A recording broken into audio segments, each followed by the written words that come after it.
Okay, everybody, good morning, good afternoon, good evening, depending on when you're viewing this video. This is Dr. Kaz coming at you, and I am going to be discussing our body fluid, electrolyte balance, pH balance. We're going to be talking about a lot of interesting aspects to anatomy and physiology and drawing together several different concepts and aspects of human physiology in this video and the next couple of videos here.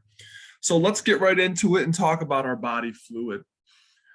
So you probably heard before that the human body is made up of 90% water. Well, actually, all right, the human body is actually made up of 45 to 75% of fluid. That does include water. So a good portion of our body is, yes, made up of fluid. That includes like blood plasma, that includes lymphatic fluid, cerebral spinal fluid, obviously the water that is flowing in that blood plasma, and then any of the fluids that are in the tissues of the body. So that's what we're discussing here. And so depending on, all right, your age and how much fat and muscle tissue you have is going to determine the amount of fluid that resides in your body. So when we're dealing with age, right, infants, right, have a larger percentage of fluid, whereas older folks, our elderly, our seniors, right, they have a lower percentage. And then of course, all right, everyone else kind of falls in between that. Okay, middle-aged adults, young children, adolescents, teenagers will fall in that zone there. Now, body fluid will decrease with age. A large portion of that is responsible to the loss of skeletal muscle mass. Skeletal muscle mass holds a high amount of fluid, water mainly. So that's an interesting aspect because that brings me to the next part here of the percentage of body fluid in our bodies, which is going to be, all right, the amount of adipose or fat tissue to your skeletal tissue. All right, if you look at the stats here, okay, adipose tissue is only going to hold about 20% water, whereas you see skeletal muscle tissue holds 75% water. So if anyone's ever gone and had their body fat checked, right, there's several ways to do it. You can do it by skin caliper. You can do it by standing on these specialized scales that they have nowadays, or you can actually do it the most accurate way and go into a water tank in which the displaced water will help calculate out the actual body fat that you have. So these special scales that they have, essentially you'll stand on it barefooted and it sends electrical impulses through your body. And the more water you have, the less resistance that these electrical impulses have as they travel through your skin or your tissues, excuse me. And that decrease in resistance will result in, all right, a different reading compared to if you have an increase in resistance here. Point being is the more skeletal muscle you have, all right, because of the larger amount of water that you're retaining is going to give you a more ideal reading. So yes, males do have more skeletal muscle than females, so we'll have a higher percentage of water in our body. And then of course, as you decrease your body fats, all right, you will decrease or actually increase the amount of water that you retain. And conversely, if you increase your body fat, you will decrease the amount of water. So this is important because we're going to talk about now fluid imbalance. So folks that have a lower percentage of water, usually folks that have a higher amount of adipose tissue or a lower amount of skeletal muscle mass, are going to be at a much higher risk for fluid imbalance. So again, like I said before, we'll see that in our elderly because our elderly have lost, usually by the third decade, fourth decade of life, you start to lose skeletal muscle mass, roughly about 10% each decade thereafter your middle ages. So of course, in our older population, we'll see, right, a lower percentage of water, they're more prone to dehydration. For example, you may have heard of this in the warmer months. Warnings go out to the elderly, make sure you're drinking, be careful, don't spend too much time outside, that sort of thing. And so we're going to discuss fluid imbalance. But before we do, let's kind of talk about the different compartments in our body that we are going to find fluid. So we have 2 fluid compartments. Really easy. Intracellular fluid, that's going to be all the fluid that's inside your cells. And then extracellular fluid, which is all the other fluid compartments in the body. So intracellular fluid, right, is going to make up 2/3 of our total body fluid. So 66% of the fluid in our body resides inside our cells, locked behind the plasma membrane. And as you know, our plasma membrane is the envelope that surrounds the cell, and it is a limiting barrier, meaning it lets certain things into the cell, and of course, it lets certain things out of the cell. So keep in mind, this is a very important statement, allows passage of some, but not all substances. And we'll talk about that. So when we look at our extracellular fluid, that's the fluid that's going to be outside the cells, we break that down into 2 subcompartments. We have our interstitial fluid, and that's the fluid that's in your tissues. And then you have your blood plasma. And that's going to be, right, the fluid that is going to be circulating in your circulatory system there.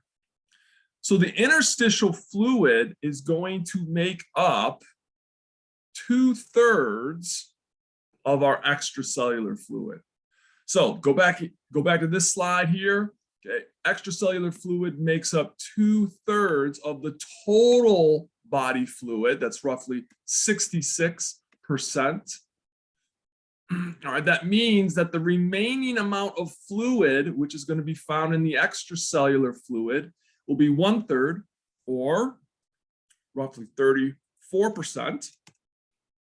And so of that 1/3 of the total body fluid, we have 2 compartments that are going to contain that 1/3. The interstitial fluid, right, which will contain 2/3 of the extracellular fluid.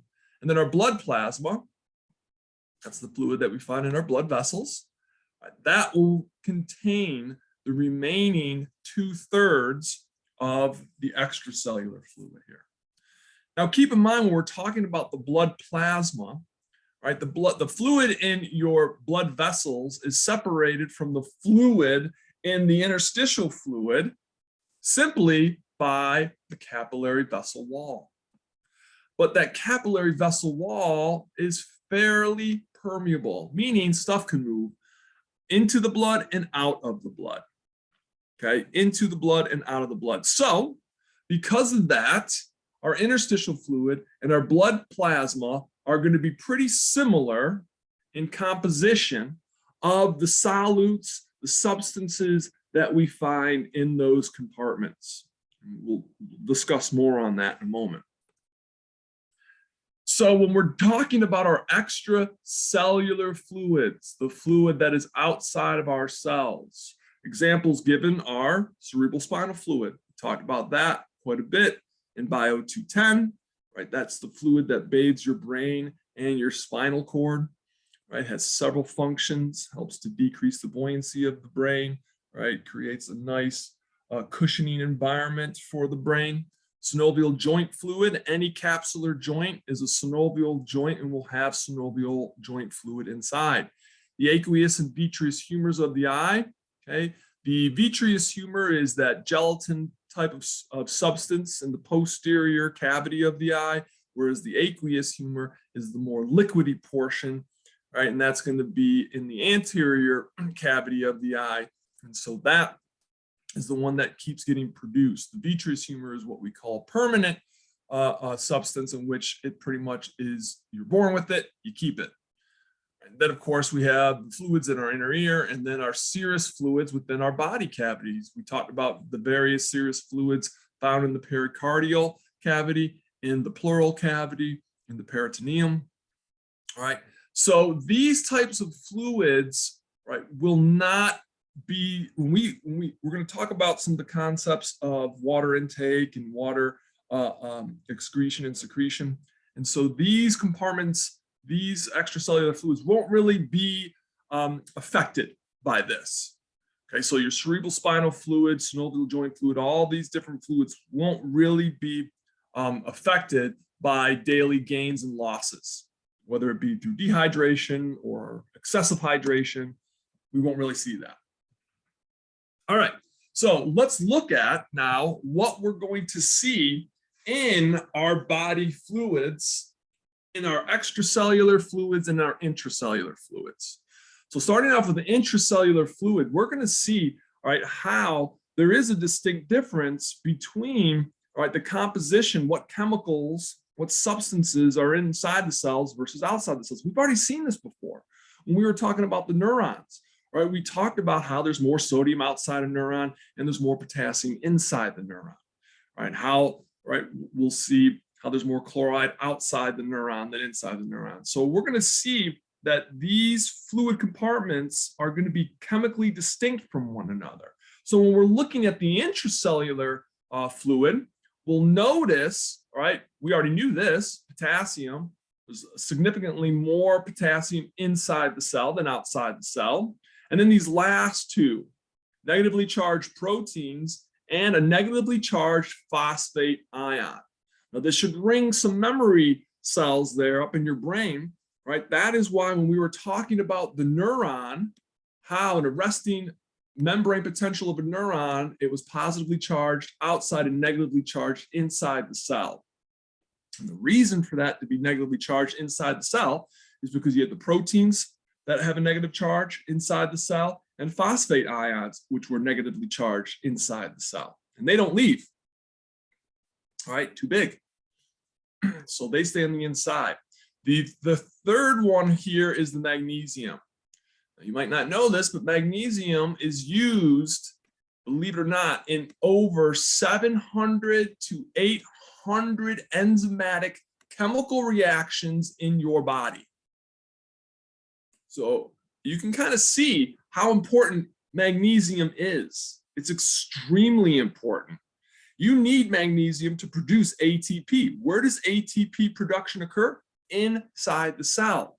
So we want to keep a large amount of magnesium in the intracellular fluid because the majority of these reactions, these 700 to 800 enzymatic reactions, occur in the cells.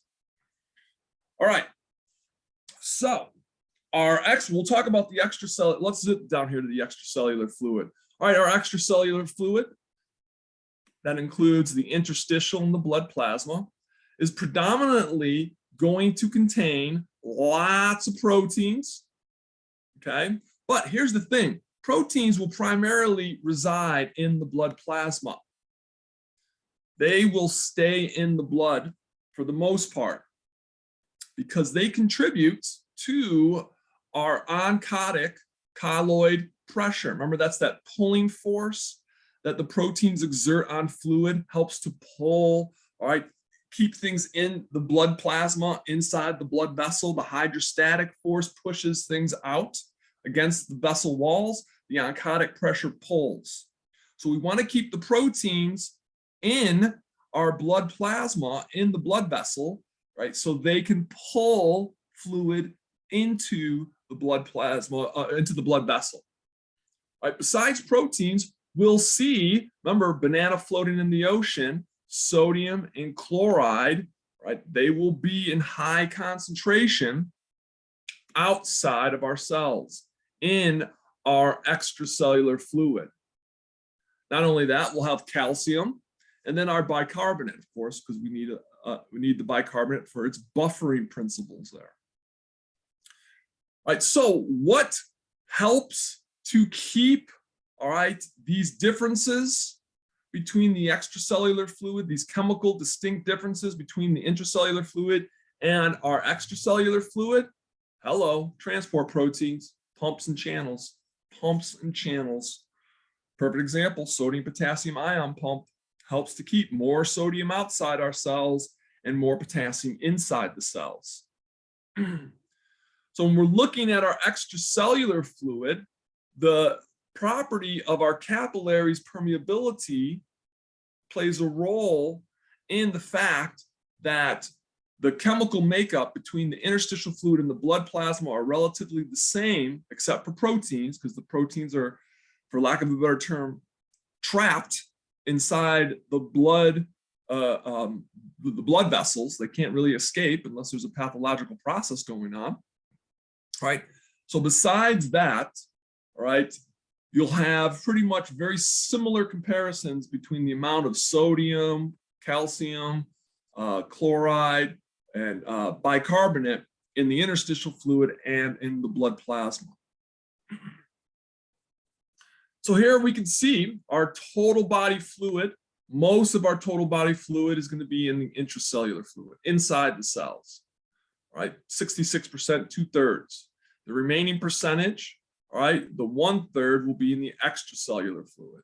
Then we break down our extracellular fluid into two compartments: interstitial fluid, which is going to be the fluid found outside the cells and the tissues.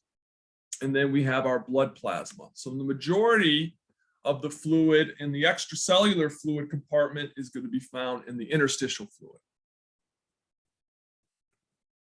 All right, and then this slide just kind of gives you a breakdown when we're looking here, all right, in the intracellular fluid versus the extracellular fluid. You can see here all the items inside of our cell: potassium, magnesium, negatively charged phosphate ion, and negatively charged proteins. They'll be stuck inside the cell primarily. When I say stuck, it's going to be the phosphate and the negatively charged proteins here.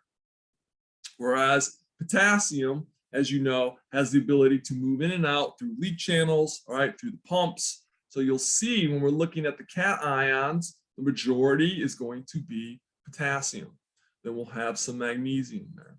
Then we're looking at the anions and proteins. You'll see, all right, the phosphate and the proteins make up a significant amount there. Then when we zip down here to the extracellular fluid, that includes the interstitial fluid. That's going to be found in between our blood plasma and the cells. And so again, it will be pretty much the same, excuse me, between the interstitial fluid and the blood plasma, except we'll find proteins in the blood plasma, all right, very little to no protein in the interstitial fluid here.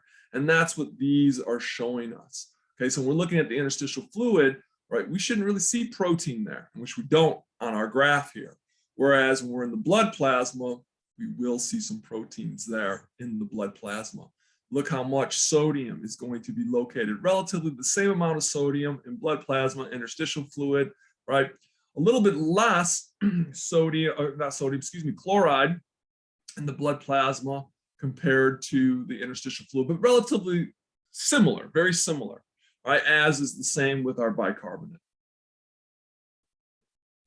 Okay, so the next part here that I want to get into when we're talking about our fluid compartments is the movement of fluid, right? How it's able to move from the intracellular compartment to the extracellular compartment, or how well, when we're talking about the extracellular compartment, how things move, all right, between, all right, our blood plasma and the interstitial fluid. Now keep in mind, all right, our capillaries by design are supposed to be somewhat leaky physiologically. For certain physiological normal functions, right, we want to have certain substances, certain solutes to be able to cross the capillary blood vessel wall, right? But now we're going to start to talk about how fluid is going to move, all right, between the compartments here of the intracellular compartment and the extracellular compartment. A large cause for this is going to be a term what we call osmolarity. And osmolarity is basically referring to concentration, right? The concentration, how concentrated, all right, our blood plasma is going to be, for example. Right? If you have very little water in the blood plasma, if you're dehydrated, if you're not drinking a lot, then your blood plasma will have a high concentration of solutes, of sodium, of chloride, of proteins. So it will have an increase in osmolarity. if you've been drinking like a fish and you're having to pee all the time, all right, there's a good chance that there's a lot of water in your blood plasma. And so that will decrease the concentration of your blood plasma, and that will cause a decrease in osmolarity. So we're going to talk about, all right, how, all right, these responses occur that in regards to the movement of fluid between these two compartments. And here's some terms that you might not have heard in a while: hypotonic and hypertonic. So depending on the concentration, the osmolarity between these compartments, all right, is going to determine whether or not that compartment is hypertonic, which means it has a high amount of solutes, or if it's hypotonic, if it has a low amount of solutes.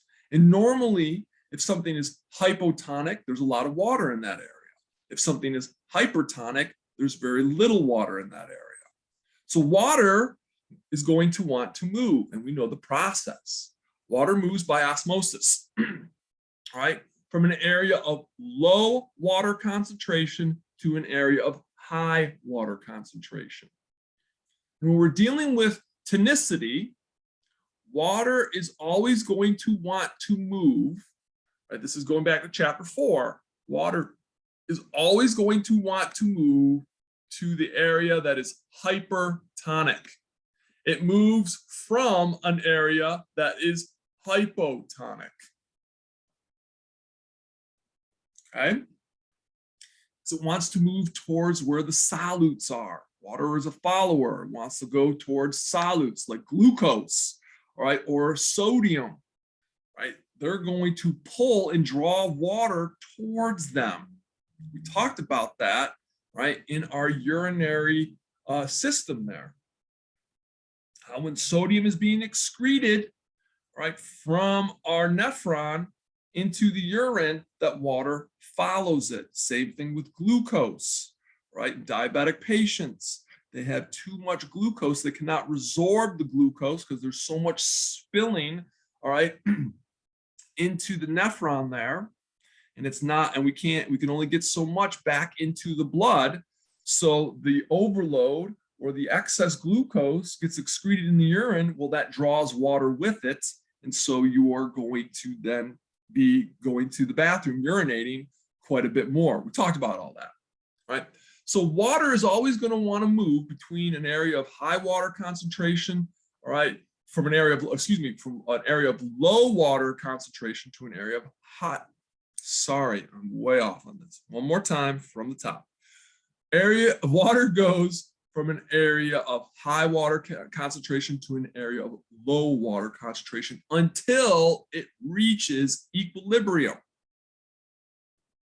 Right? But another way to say that is water goes from an area of low solute concentration, something that is hypotonic, to an area of high solute concentration that is going to be a hypertonic area. It'll continue to do that until it reaches equilibrium. Equilibrium.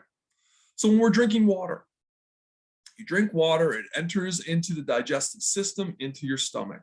Right now, during that whole process of water being ingested, it's going to be, all right, absorbed from the digestive tract into your circulatory system, into your bloodstream. So that means water enters into the blood plasma. And when it does that, it decreases your blood plasma osmolarity. What's osmolarity? Concentration. It's no longer as concentrated. We're diluting it because we're adding water to it. So we decrease the plasma osmolarity. And when we do that, we start to make your blood plasma hypotonic.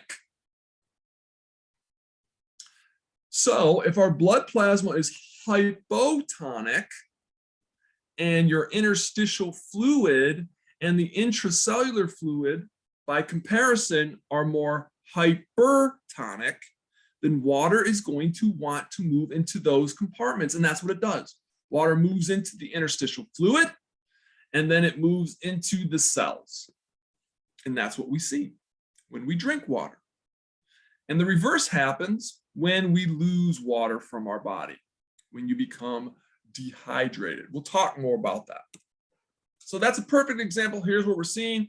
Our nice lady is drinking water. All right, it eventually enters into the bloodstream from the digestive system, and it becomes hypotonic, our blood plasma. And then by comparison, the intercellular fluid, all right, excuse me, the intracellular fluid is hypertonic. So water wants to go from an area of low solute concentration to an area of high solute concentration. Or you can say water concentration is higher in the blood plasma and lower in the intracellular fluid. Water moves down its concentration gradient, and that's exactly what it does. How does it do that? Through osmosis. And that's what we see.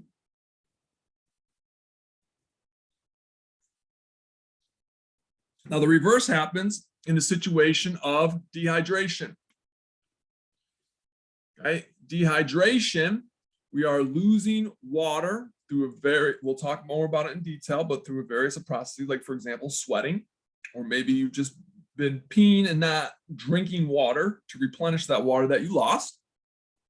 So your blood plasma becomes hypertonic, more solutes, less water in your blood plasma.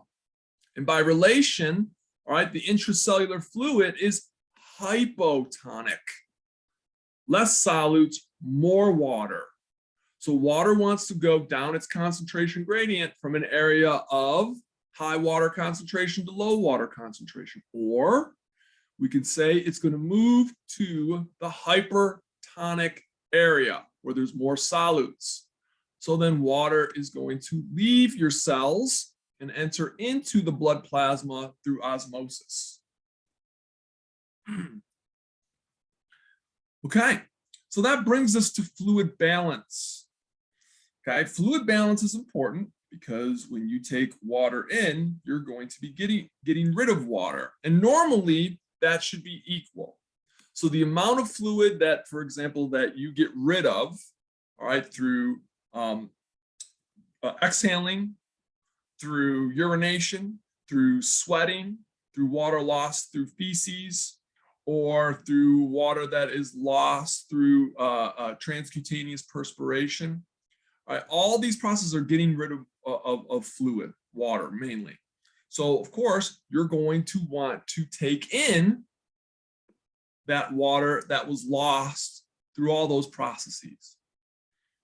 And so this allows us to keep water in its normal distribution, all right, between the intracellular compartment and the extracellular compartment. So, of course, and we're going to talk about it through this chapter, all right, our fluid balance is going to be influenced by several different systems in our body. Right? And so we've talked about it just a little bit in each chapter, all right, urinary system chapter, all right, we talked about it very, very briefly when we talked about in chapter 6 about the skin, okay, the digestive system, all of this, and we'll get into that. Right, but all these multiple body systems will play a role, all right, in trying to maintain that fluid balance, right, when there is fluid loss occurring. So let's kind of talk about how much fluid that we take in a day. Roughly, we take in about 2,500 milliliters a day. That's 2.5 liters per day. Right, most of this comes through us drinking water. Right, so that means that water is going to come from, all right, either the food that we ingest or the liquids that we ingest. And the majority, roughly about 2.3 liters per day, is going to come from the ingested water. And this is how we are going to increase our body fluid. The remaining amount, all right, is what we call metabolic water. Metabolic water occurs, all right, through certain metabolic processes in our body. Aerobic cellular respiration, if you recall, when we were going through, all right, several of those functions, all right, glycolysis, intermediate step, all right, citric acid cycle, also known as the Krebs cycle. Some of those processes are going to yield us H2O. Right? And certain reactions, primarily the dehydration synthesis reactions in our body, one of the byproducts for dehydration synthesis reactions are H2O. So about 200 milliliters, all right, of water is going to be generated through those processes. So roughly totaling 2,500 milliliters a day. Now our fluid output is roughly going to be about the same, 2,500 milliliters a day. Again, exhaling, breathing, sweating, evaporation through the skin, what we call cutaneous transpiration, and pooping, defecation. The majority of our fluid output obviously comes from urination. All right, now some of this varies, okay? Obviously you'll sweat more when you're doing more, if you're doing more strenuous activity. So this fluid output depends quite a bit on physical activities, the environment that you're in, if you're in a hot or cold environment, a dry or humid environment, and then obviously what's going on inside of our bodies, some of the internal conditions, what type of metabolic processes are occurring. All right, so when we're talking about water loss, our fluid output here, we have a way to describe it as sensible or insensible, and then obligatory and facultative. Yeah, facultative. So the sensible water loss, we can actually measure this, and this is going to occur, all right, through the loss of water through our feces and urine. All right, insensible, we can't really measure this. We can't really measure how much we're losing as we exhale. All right, we really can't measure how much is being released through cutaneous transpiration there. That's just when those sweat glands just let off little puffs, a little bit amount of water vapor, all right, or how much we lose when we're sweating. Some people sweat a lot. Some people don't sweat that much. Okay, so that's not going to be measurable. Now, when we get into our obligatory and our facultative water loss, okay, this here, right, the obligatory means it's obligated. This always happens, always occurs. So, I mean, we have to breathe. So we're going to lose it through our every time we exhale. And then also our skin, right, is going to sweat depending on the physical activities, but also that cutaneous transpiration that will also always occur, right? We will lose water through feces. It's going to happen all the time. And then obviously when we're talking about our obligatory water loss, we're going to lose water when we urinate, but we're going to refer to it as minimal urine, right, to facilitate or eliminate that the waste there. All right, now the facultative water loss, this is where we'll spend a little bit more time talking about in this chapter, all right, is what we consider to be controlled water loss. This is dependent on how much fluid or how hydrated you are or how dehydrated you are. All right, and our hormones, and we talked about this briefly in chapter 17. We talked about it again in our urinary system chapter. We'll go into a little bit more detail about this, but how our hormones are going to regulate our kidneys, all right, to control our fluid output. And again, it depends on the hydration status of your body. And so we'll get into that. Obviously, right, you are going to decrease your urine output, your fluid loss, if you are dehydrated, and vice versa. If you are excessively hydrated, then we are going to offload and try to get rid of more of the fluid, all right, that is in our body. So here you can see a nice slide here discussing fluid intake and our fluid output. All right, this should be balanced. Fluid intake should equal fluid output, roughly. All right, so you can see the majority of your fluid intake comes from ingested materials.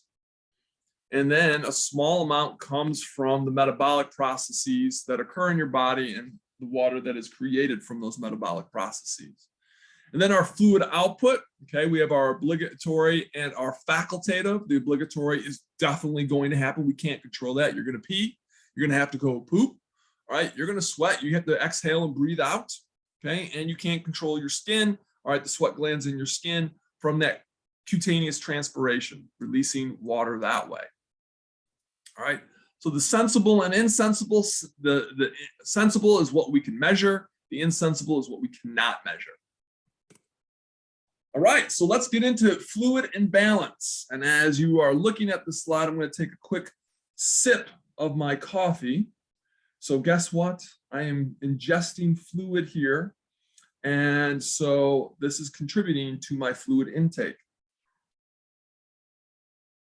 Part of my 2,300 milliliters of fluid intake going on right now. All right, so what happens when our fluid output does not equal fluid intake? Well, we have a fluid imbalance. And so we break it down into 5 categories: volume depletion, volume excess, dehydration, hypotonic hydration, and then what we call fluid sequestration. Okay. If you are a sequestered jury, you can't go anywhere until you decide upon the verdict of the trial.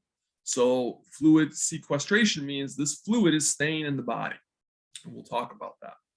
So the first 4, that includes, all right, volume dehydration, volume excess, dehydration, volume depletion, volume excess, dehydration, and hypotonic hydration. All right. These 4, okay, can be broken down into 2 criteria. First one is, does this fluid imbalance change the concentration or the osmolarity of the body fluid? And the second is, does this fluid imbalance caused by either an excess or deficiency of fluid, of body fluid? So is this fluid imbalance caused by too much fluid or too little fluid in our body fluid? So we'll talk about that. Let's start off here, all right, by discussing fluid imbalance with a constant osmolarity. Now pay attention, constant osmolarity, let's translate that. Okay, a constant osmolarity, a constant concentration, all right? That means that we're not going to change the concentration of the solutes here when we're discussing our fluids, right? So that means we are discussing isotonic fluid.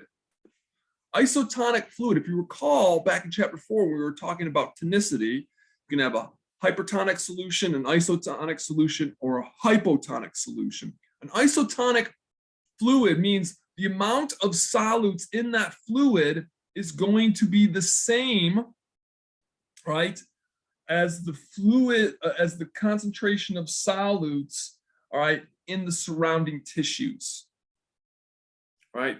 So we are going to see this isotonic fluid, what happens when it is lost or gained. So volume depletion, when that isotonic fluid loss is greater than the gain, right? Hemorrhage, when you are bleeding out. Burns, vomiting, diarrhea, hyposecretion of aldosterone. You know that aldosterone, right, is going to be secreted depending on the hydration status of our body here. So in this case, hyposecretion, we're not producing enough aldosterone. So in this case, all right, the volume, all right, our fluid volume is depleted, all right, in greater volume than the gain. Now, when we're discussing volume excess, vice versa, all right, the gain of that isotonic fluid is greater than the loss. So in this scenario, all right, you're drinking and eating and ingesting the fluid normally, so you're getting that 25 milliliter intake, all right, or 2,300 milliliter intake, in addition to the 200 that occurs through the metabolic processes here. That's normal, right? But there's an issue with the kidneys. The kidneys are not offloading and getting rid of that fluid. But the point being is, this is important, in these scenarios, there is no change in the osmolarity. Concentration of the solutes does not change. That means the concentration inside the cells, there's no increase in potassium. There's no change in the phosphate. There's no change in the proteins inside the cells. In the extracellular compartment, there's no change in sodium, there's no change in chloride, calcium, right? Proteins in the blood plasma, all that stays the same. So that means, and this is very important, there is no net movement of water between any of the compartments. You've got to put that into your head, right? There's no net movement. Remember what I said, water is going to want to move, all right, from an area of low solute concentration to high solute concentration, right? But here's the thing, if osmolarity does not change and it remains constant, then water will not move between those compartments. It's when we change that osmolarity, it's when we change that concentration, that water will move between the compartments. And we'll talk about that. Okay, so now we're going to see that there's a change in osmolarity. There's a change in concentration. So let's start off talking about dehydration. Dehydration. We all know that when you're dehydrated, you've lost water. So that part is easy, right? So water loss in this case, with the specific definition of dehydration, is a little bit more than just water loss. All right, the amount of water that we lose is going to be far greater than the loss of solutes. Remember, that plays a role because now we're going to change our osmolarity. We're going to change our concentration of the solutes. Okay, so our water loss is far greater, right, than the loss of solutes. So, perfect example, you're out chopping wood, you're exercising, running out in the summertime here in Greenville, South Carolina, and you're sweating. Okay, and so what happens during sweating, right? You give off a significant amount of water. Now you'll lose sodium and chloride too, okay? But the water that you're losing is far greater. Diabetes, the same thing, okay? So all these examples, sweating, diabetes, drinking alcohol, hyposecretion of the antidiuretic hormone, not taking in enough water, obviously. This one's always very interesting to me. Overexposure to cold weather. Now, again, we don't really live in a very cold environment down here. I mean, some of you might think so, come July, February, parts of December, okay? But where I come from, it gets cold. You don't know cold. And the problem is a lot of people, when they're in a colder environment, all right, do not take in enough water. They just don't think about it because they're not sweating.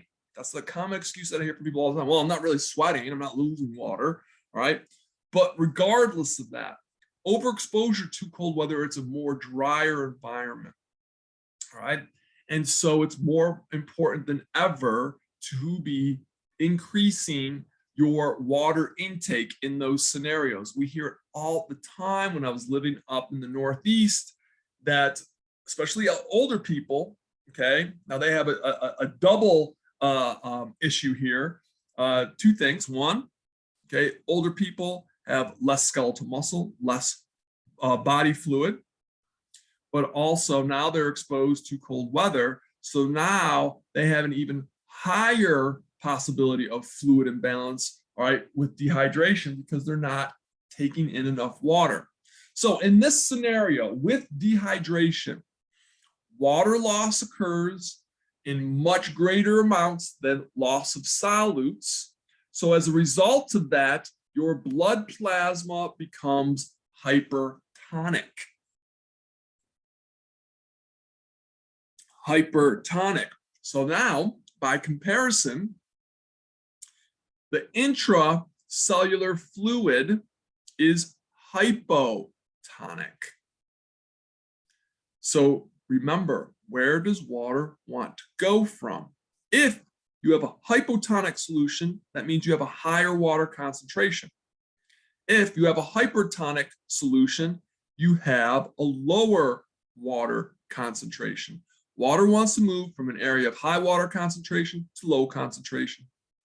Also, you could say that water wants to move towards the hypertonic region where there's more solutes. So that's what happens. Water shifts from the cells.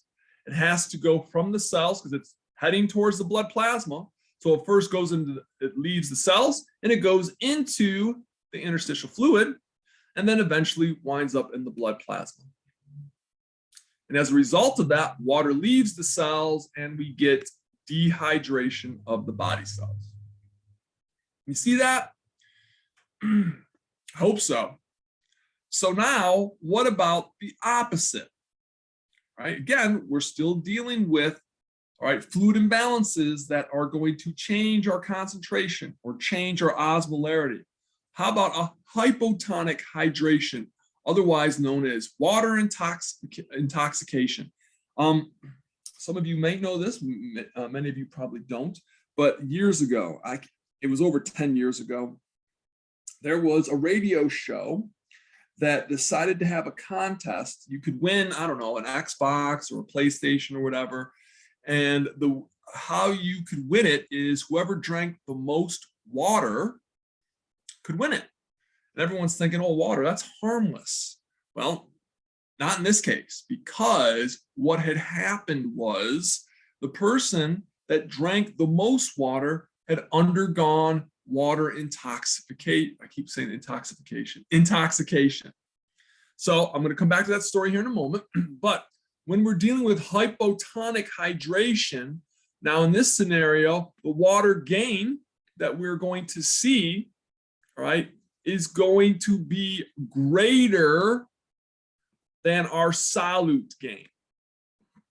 Or our water gain or retention of water is going to be greater than that solute gain or that solute retention. So what we'll see in this scenario, as you're drinking water, you are going to stimulate secretion of ADH. You've got to offload that water. So you're going to get hypersecretion of ADH. And what we'll see, all right, as this occurs, all right, your body's going to try to get rid of as much of that water as possible. All right, now normally what we would see is, all right, a loss of both sodium and water in certain scenarios, such as sweating, right? But when you are sweating, like when you're exercising and working out, you lose sodium, you lose water, all right? But when you're just drinking water, guess what you're replacing? You're just replacing water, not the solutes. That's why the geniuses down there in Florida at the University of Florida came up with Gatorade. Okay, Florida State came up with, is it Florida State or Florida? I can't remember now. But anyways, they came up with Gatorade, and Gatorade is flavored water, right? But we threw in tons of electrolytes. We'll talk about what an electrolyte is here, all right, later on. But the electrolytes that they threw in there were sodium, chloride, okay, potassium. So they actually put solutes into their sports drink. So when you were losing solutes and water, they gave you a drink that now was replacing both the solutes and the water. But in this case, when you are just sweating and losing both, but you're only replacing water because you're just drinking plain water, now what we'll see is the blood plasma becomes hypotonic. And by relation, the intracellular compartment, fluid compartment, is hypertonic. So what happens? Water wants to go from an area of hypotonicity to an area of hypertonicity. So it is going to move from the blood plasma through the interstitial fluid and then into our cells. And this causes swelling of the cells. So going back to that contest I was telling you about, this guy kept drinking water. So his blood plasma was very hypotonic. And so water was moving from the blood plasma into the cells. And when we get to the brain, he caused cerebral edema. And so the cells in his brain were literally swelling up. And in some cases, they can actually burst. And here's what happened. This unfortunate person did die. And so that's why drinking too much water can actually kill you. All right, so our last category is fluid sequestration. And this is where we're going to see now, all right, our total body fluid amount is going to be normal, but it's just not distributed in the right areas. Okay, it's abnormally distributed. And we've seen some of these. The most common one that you've probably heard about is edema. And this is where fluid gets trapped in the interstitial space. It starts to accumulate there, and you'll see some puffiness. All right, we'll talk about some of the causes. Another term that we use is ascites. This is where we start to see, all right, fluid accumulate in the peritoneal cavity. Right, that's why when you go and see your doctor and you're laying there on the examination table and they're tapping on your stomach, they're checking for ascites. They're listening to see if you have an accumulation of fluid in the peritoneal cavity there. All right, pericardial effusion and pleural effusion, again, is going to be accumulation of fluid in both the pericardial cavity and the pleural cavity. All right, so here's a picture of edema. You can see that person's left leg is significantly more swollen, larger than the right leg. And believe it or not, that's just fluid sitting there in the interstitial fluid cavity there. So what are some of the causes, all right, of edema? Okay, well, you can have increased formation. Example would be right-sided heart failure or congestive heart failure. Or in this case, the valves aren't working, so we start to back blood up in the veins. Now, as a result of that blood being backed up into the veins, you'll see more blood in the venous circulatory system here, okay? And as you know, our veins have valves. Well, now we've disrupted those valves, so the blood coming back to the heart now is going to be impaired. And so what we'll see is an increase in blood volume here in our right-sided circulatory portion in the venous circulatory system. And so as we get an increase in blood volume, we get an increase in the pressure, because anytime you get an increase in blood volume, you're going to get increased blood pressure. And so that is going to force fluid out of the capillary beds into the tissue. And so those blood capillaries become permeable, right? One, because of blood pressure. Other causes could be histamine. Remember, histamine release from our mast cells. Those are those cells that sit out in the tissue that make your blood vessels leaky. Certain bacterial toxins can do it. We see it all the time. And then as we get older, same type of scenario, our blood capillaries become, all right, more leaky. So now that fluid that was in your blood plasma starts to leak out into your tissues, and this is what we see. All right, so that's one cause of edema, increased formation of interstitial fluid, okay? But we have a lovely system in our body called the lymphatic system, and its job is to, all right, drain the interstitial fluid and return, all right, that fluid from the interstitial fluid back into circulation. Well, here's our nice lymphatic vessel. It helps to drain these capillary beds. So what happens when we obstruct or remove, all right, some of these lymphatic vessels? Well, now we've impaired our lymph return, right, into our circulatory system. So then the drainage part of our interstitial fluid is impaired. So fluid accumulates or remains accumulating here in the interstitial tissues here. Another situation that we can see, all right, if we have a decreased protein, we talked about this, where do we want to keep our proteins? We want to keep our proteins in the blood plasma because they're going to pull fluid into the blood plasma.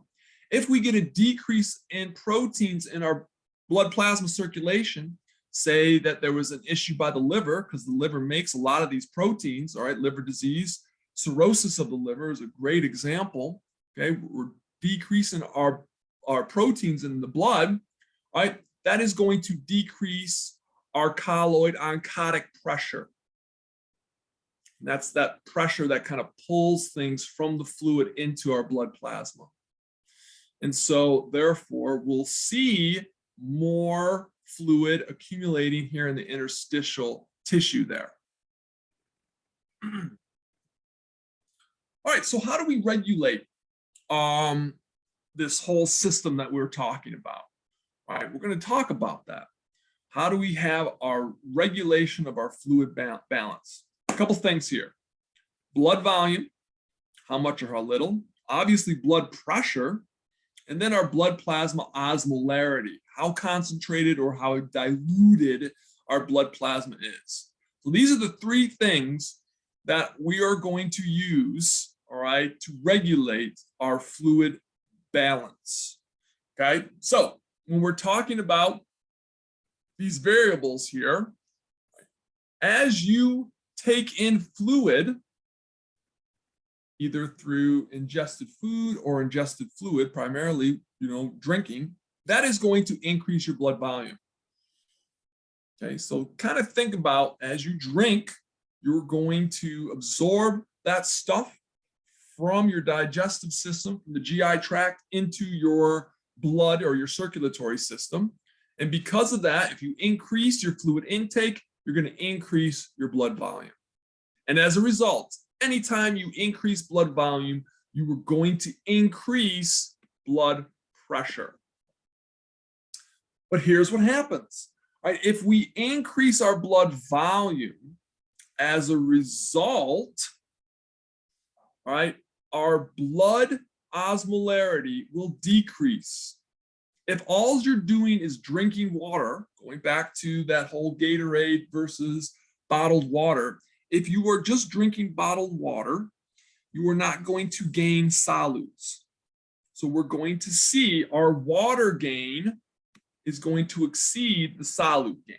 Now, if you're drinking Gatorade, okay, you're going to be gaining both. So our fluid intake increases blood volume, therefore it's going to increase blood pressure. If all we're doing is drinking water and we're not taking in on any solutes, then our blood osmolarity, the concentration of the solutes in our blood, will decrease. All right, what about fluid output? If our fluid output, all right, when you're going to the bathroom, all the variables that we talked about for fluid output should decrease our blood volume.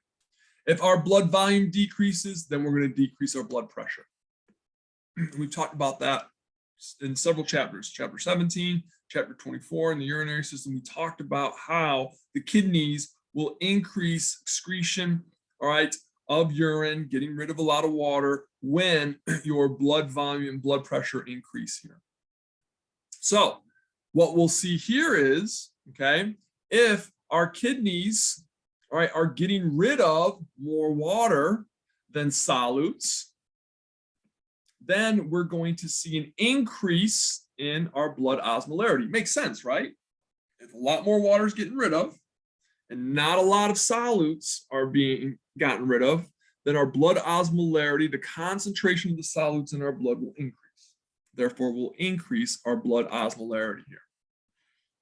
So now we're going to get into some fun stuff here because we're going to talk about how we are going to regulate, all right, our fluid intake. We'll start off by talking about fluid intake, then we'll talk about our fluid output. All right, so how do we regulate our fluid intake? Easy. Let's stimulate or inhibit our thirst center. All right, let's make you thirsty to take more water in, or let's not make you thirsty so you're not taking more water in. So a couple things that are going to stimulate our thirst center. All right, if we want to turn it on, how do we do this? Okay, well, if you have a decreased blood volume and you have a decrease in blood pressure, all right, we will see, all right, that's going to stimulate renin to be secreted or released from the kidneys there. And we already know that process. Renin will then convert, all right, angiotensinogen into angiotensin 1, and then angiotensin 1 will then go to the lungs and then be converted into angiotensin 2, okay, by ACE, that converting enzyme there. And then angiotensin 2 is going to stimulate our thirst center. And what will you do when that is stimulated? You're going to drink.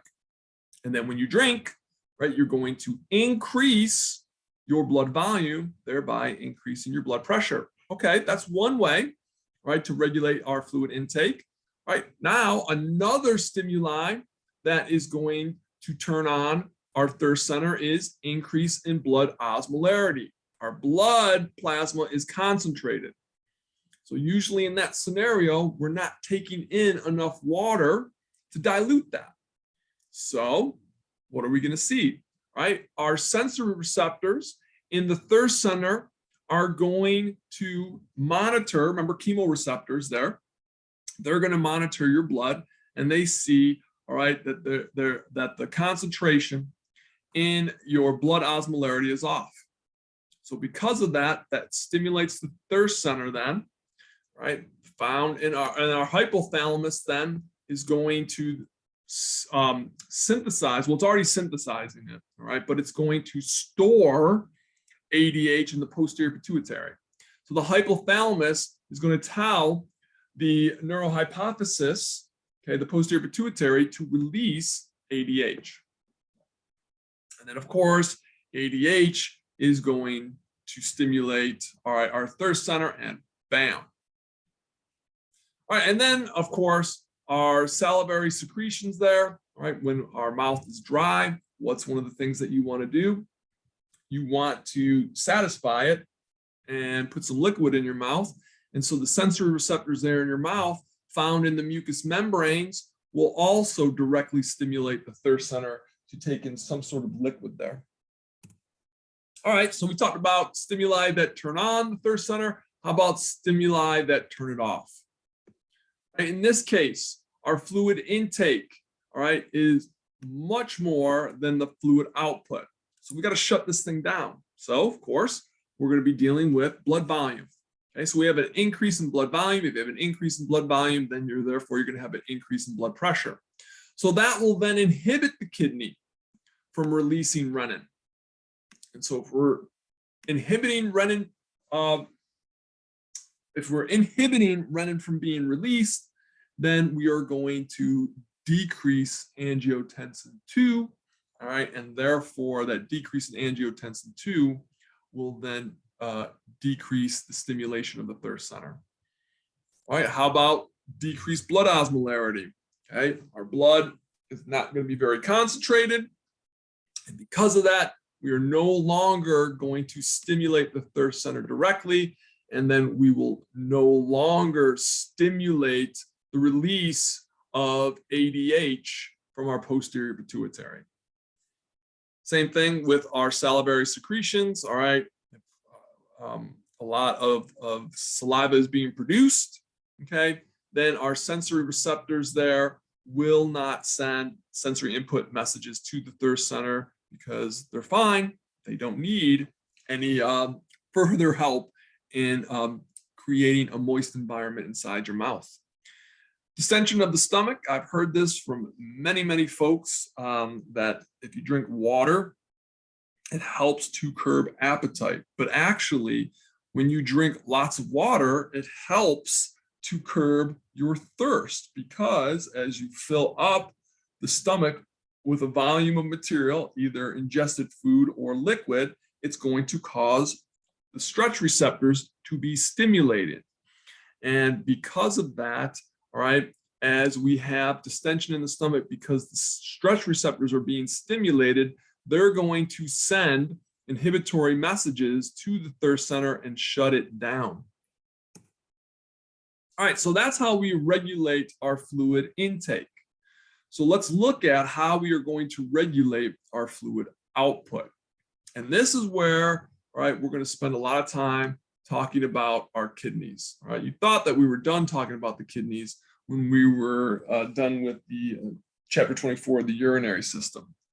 All right, but how we regulate our fluid output, because keep in mind, 60%, all right, of your fluid output is lost through your urine.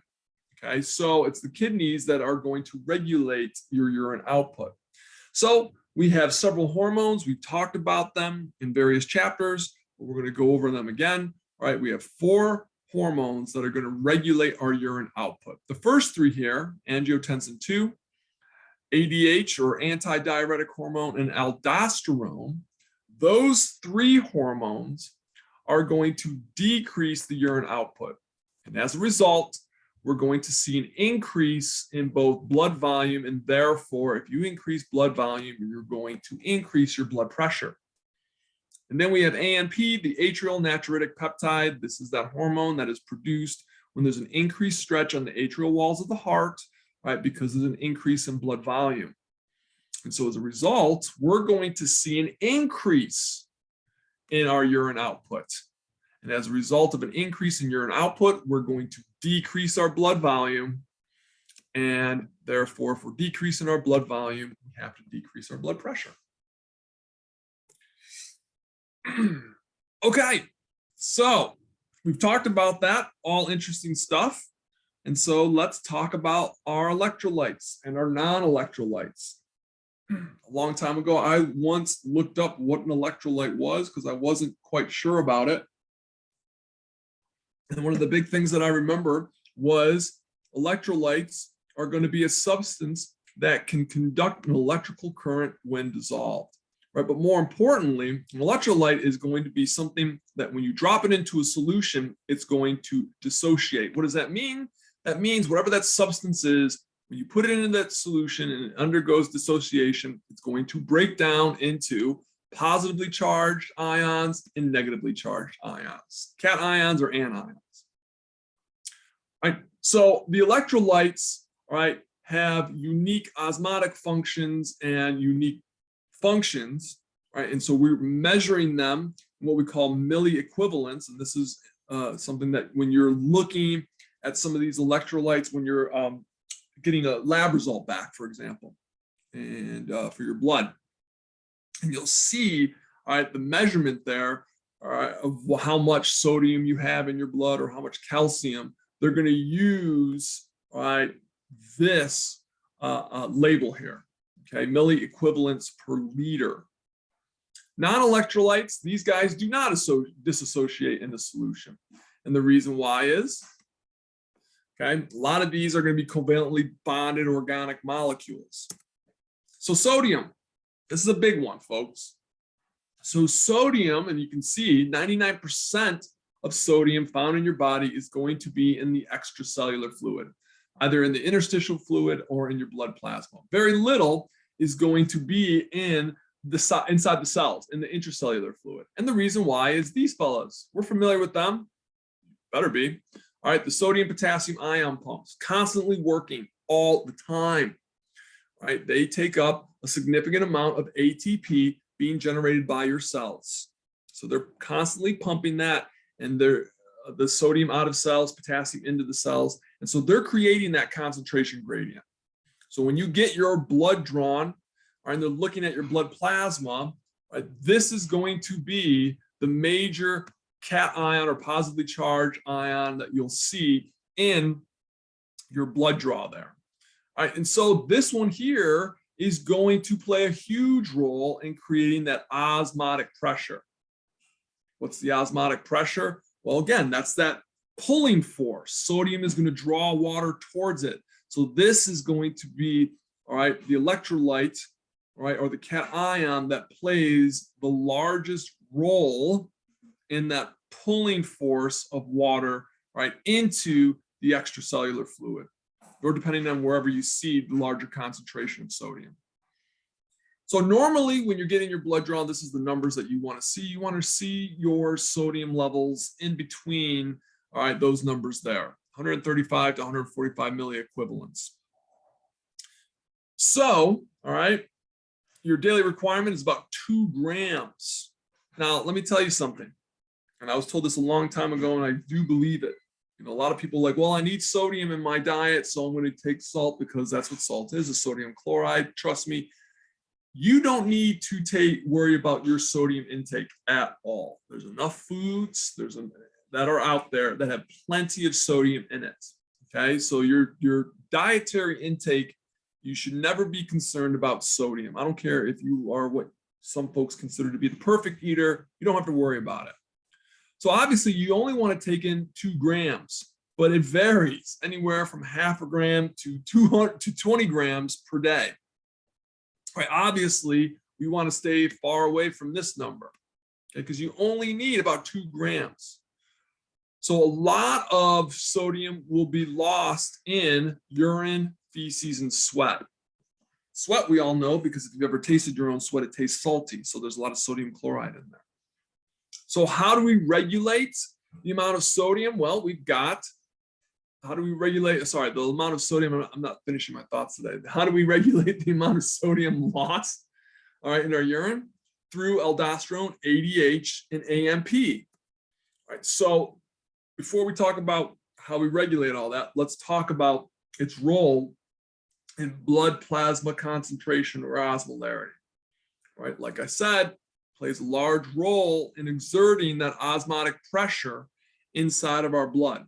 So it is a major electrolyte, and that's why you'll find it in relatively large amounts in sports drinks. All right, but it plays a huge role in our blood plasma osmolarity, all right, the concentration, and therefore it's going to play a large role in fluid balance.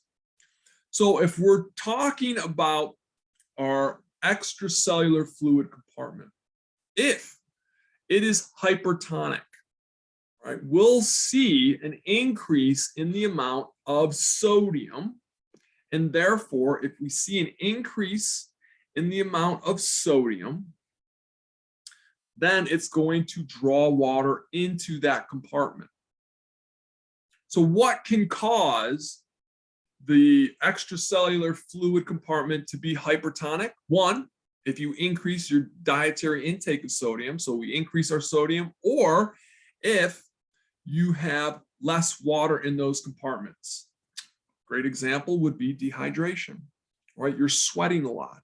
You haven't been drinking a lot of water, right? So those two things can cause the extracellular fluid compartment to be hypertonic, all right, in regards to an increase in sodium concentration. Either you've increased your sodium intake or somehow have an increased amount of sodium in those compartments, or your water content has decreased. In that scenario, that's going to cause water to move, all right, from the cells. They're going to move from other compartments into the blood. And this will occur until we reach that normal level. What's that normal level? This is what we're looking for. So if your normal concentration in the extracellular compartment is about 185, all right, milli equivalents, that's too much. So water is going to move into your blood and try to dilute that and get it back down to that normal level. Always consider the fact of homeostasis. That's the driving force for a lot of these processes, right? Homeostasis. We want to keep things in that normal range there of whatever it is we're talking about. Pulse rates, respiration rates, pH value in the blood. And in this case, all right, we want to keep our sodium concentration level in our extracellular fluid compartment, right, between 135 to 145 milliequivalents, right? And so your body will do so. And if we have a higher concentration of sodium in the extracellular fluid compartment, then we're going to dilute it with water. So water will move from those other compartments into the extracellular fluid compartment, into your blood plasma, until we get you back to that normal range. Now, what happens if the extracellular fluid compartment, all right, is hypotonic? If we've decreased our sodium concentration, right? Well, of course, that can be caused by two things. Obviously, we've decreased our sodium concentration, or in this case, we've increased our water in that compartment. So in that scenario, we want to then get us back to that normal range there. So what happens? Water will move now from the extracellular fluid compartment, from the blood plasma into the cells.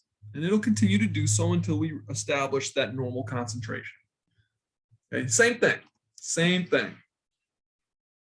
So what do we see, all right, when sodium's affecting our blood plasma concentration or our blood plasma osmolarity? All right, let's look at, all right, plasma volume. All right, if we're in a scenario, all right, in which, okay, in our blood plasma, if you are retaining sodium, okay, you're retaining sodium, water again is going to be drawn towards sodium. That's what happens. So if our blood plasma volume increases in sodium, then water gets drawn into our blood plasma, and that will cause an increase in blood volume. If you're all thinking at this point, oh, I know this already, good. You're understanding these concepts. And this is exactly what I want. If it seems redundant or repetitive, then I'm doing my job. All right. So that retention of sodium in the blood volume, okay, in the blood plasma, all right, is going to then cause water to move towards the sodium, increases the blood volume, therefore will cause an increase in blood pressure. And then vice versa.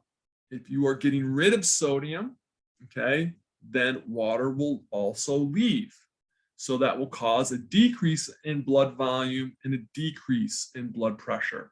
That's why I said it before, just a few moments ago, right? While a lot of healthcare providers insist on a low salt diet to decrease blood pressure. And that's the reason why. Okay, if you have a high salt diet, then that salt will be broken down into sodium and chloride. And so sodium, if it's floating in the blood, is going to draw more water into the blood. It's going to increase the blood volume, increase your blood pressure. And we don't want that. Right. So when we talk about sodium imbalance, yes, this is the most common type of electrolyte imbalance. If we have too much sodium in our blood, we call that hypernatremia, EMIA. That talks about the blood. Okay, so when you see that at the end of the word, we're discussing something in regards to our blood. If our sodium balance is below the normal level, then you are hyponatremic. Okay, so below the normal level, hyponatremia. All right, so we're going to see, all right, changes in sodium balance is always going to cause changes in our water content.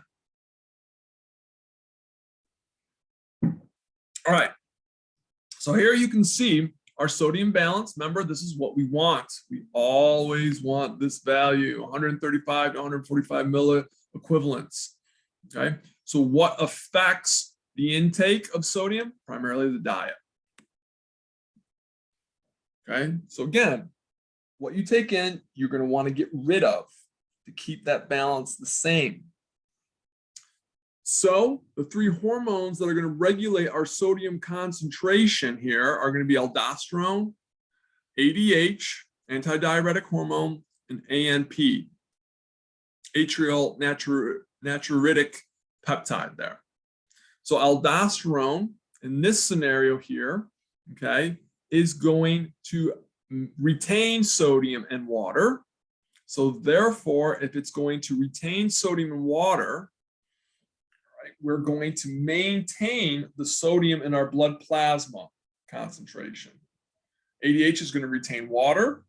Okay, so to retain the water, we're going to see a decrease in sodium blood plasma concentration. And then AMP, okay, is going to cause an increase in sodium and water, all right, in the urine, okay, and therefore it's going to decrease sodium blood plasma concentration.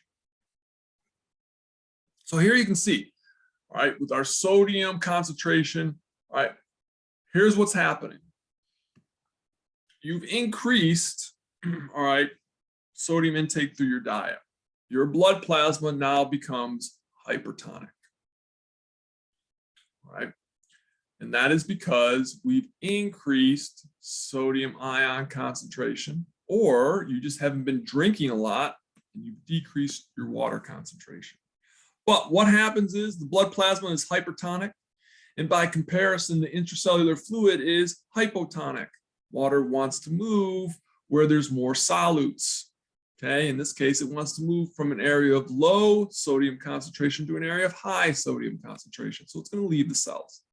It's going to go into your bloodstream, therefore increasing your blood volume and causing an increase in blood pressure. Don't really like that. All right.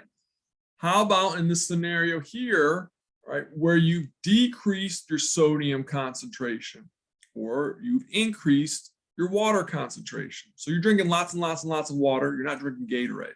So you drink so much water, okay, that now your blood has become hypotonic. Lots of water, very little sodium. And so by comparison, we'll see, right, more sodium in the intracellular fluid. So water is going to go, all right, from an area that is hypotonic to an area that is hypertonic. So water moves into the intracellular fluid. All right, let's talk about one more and then we'll call it quits for today. We'll talk about potassium. Well, sodium is important. We learned about its importance just a few moments ago, but we know how important it is in regulation of action potentials and whatnot for the neurons, okay? Well, how about with potassium? Now, potassium, we're going to see the majority of it being inside the cells, okay, in the intracellular fluid, 98%, all right? Very little is going to be outside of our cells. That's going to be about 2%. Again, all right, the concentration gradient is maintained by the sodium potassium ion pump. Wonderful, wonderful structure. Okay, transport protein works very hard. Okay, so this is going to be the major positively charged or cation, all right, inside the cell. So it is going to exert osmotic pressure inside of our cells, trying to pull water into the cells. Now we know how important, like I said, potassium is. But not just for that, but also for our heart. There are certain blood pressure medications. The one that jumps into my mind right now is lisinopril. It's a major blood pressure medication. Unfortunately, one of the concerns with this blood pressure medications is that it can alter your potassium levels. And so many cardiologists, many doctors are very concerned about potassium levels, more so than sodium levels. Right, we'll talk about a little bit more later on here, all right, but we want to make sure, all right, that your potassium levels are well regulated. If they are not, it can lead to, all right, a cardiac arrest, right, a heart issue. So when we're talking about potassium balance, all right, our normal range is between 3.5 to 5 milliequivalents, right? But here's the thing. What did I say? The majority of potassium is inside the cells. We can't really measure that when we're drawing your blood. We can measure the amount that's in the extracellular fluid. And keep in mind, when we're doing a blood draw and we're looking at the amount that's in the extracellular fluid, we're only really able to see 1/3 of the amount in the extracellular fluid. Right? The majority, all right, the interstitial fluid, all right, you'll have a larger fluid volume there compared to the blood plasma. So when we're doing our blood draw, right, we're not getting the big picture of how much potassium is in your body. But this is what we've determined to be the normal range here, right, for potassium balance. So we want to keep, right, that potassium balance range in the extracellular fluid in that 3.5 to 5 milliequivalent range there, okay? So again, if we fall outside of that, we can get seriously lethal issues. Cardiac or respiratory arrests can occur.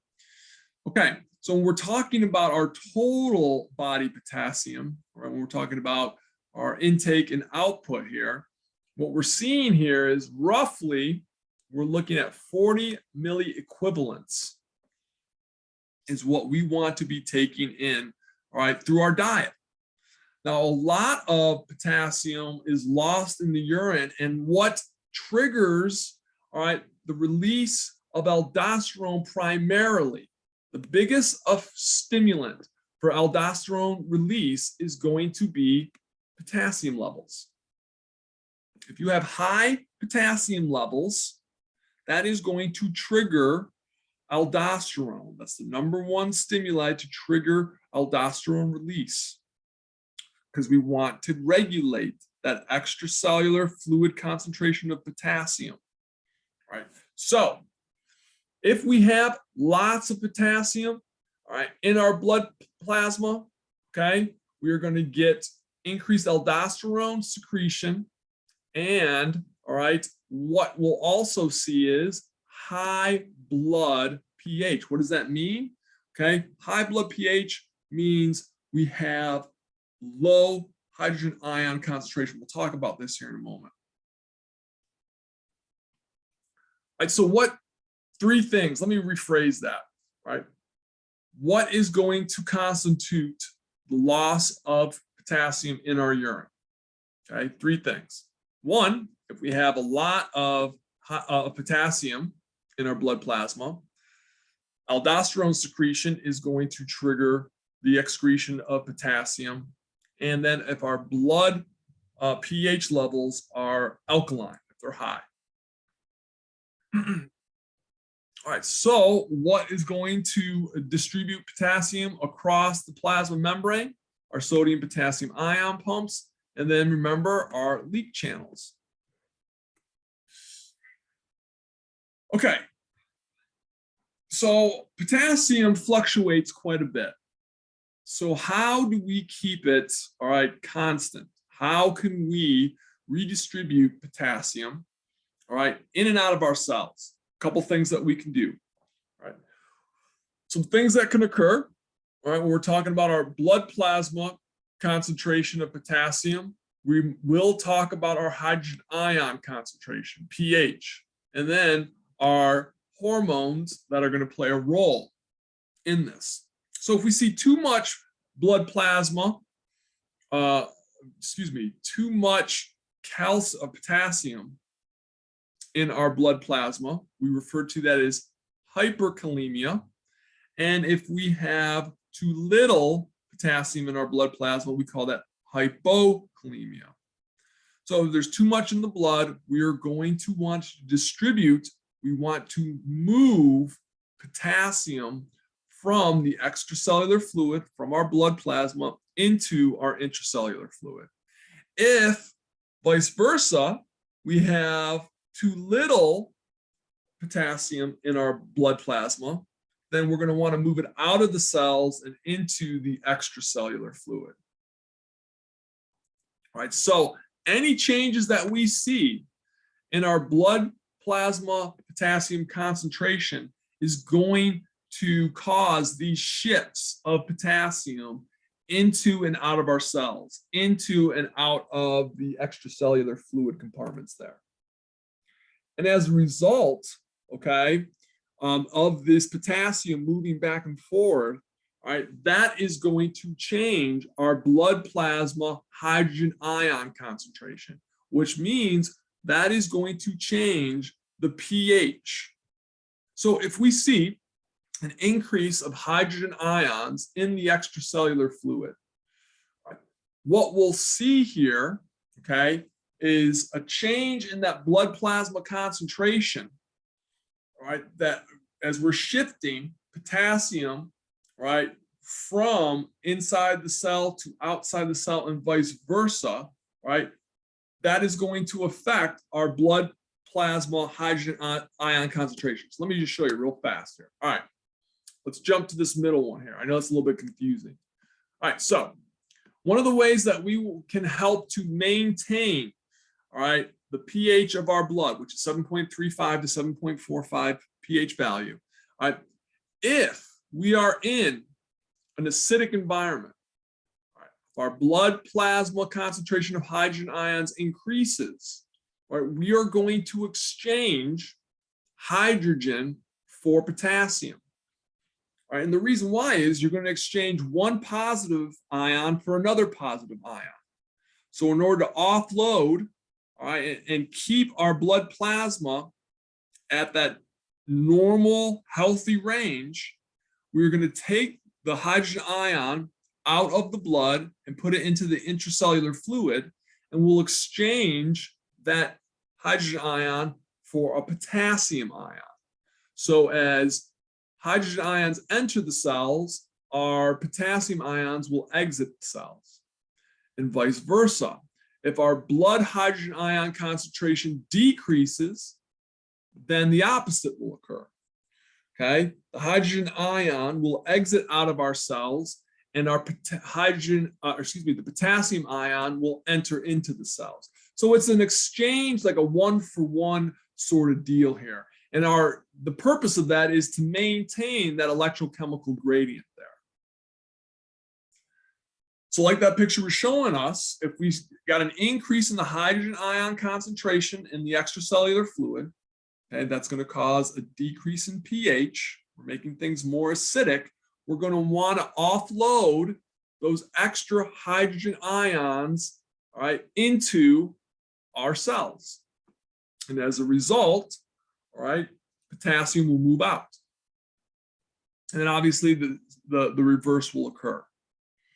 So this is one of the things that will affect those potassium shifts, moving things in and out. Because again, we want to regulate potassium, okay? And that is going to be, it's always fluctuating. Certain things are going to cause it to fluctuate.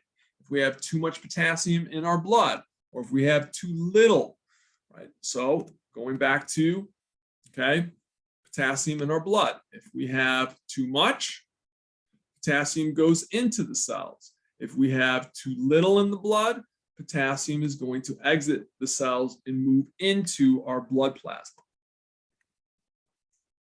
And then finally, hormones. This can also, all right, cause shifts. The example here is going to be insulin. All right, we get a decrease in our blood glucose. That is going to, all right, and we see a decrease in our blood potassium. What we'll see is our sodium potassium ion pumps, okay, are going to be affected by this. And so if we're stimulating, all right, our sodium potassium ion pumps, we're going to then see a decrease in the potassium levels in our blood. So if we want to maintain, all right, our normal blood calcium levels here, when insulin's released, all right, glucose obviously is going to be removed from your blood circulation through insulin. And as a result, insulin will also stimulate potassium to move into the cells. We want to keep it in that normal range there. How do we do that? We'll stimulate the sodium potassium ion pumps to move potassium, all right, into the cell. Oops, wrong way. So insulin will help decrease blood glucose, and it'll help to decrease our blood potassium, mainly through, all right, for the blood potassium through the sodium potassium ion pumps. All right, and the sole purpose is to prevent hyperkalemia. All right, and here you can see our potassium balance. All right, now keep in mind the normal range, 3.5 to 5 milliequivalents.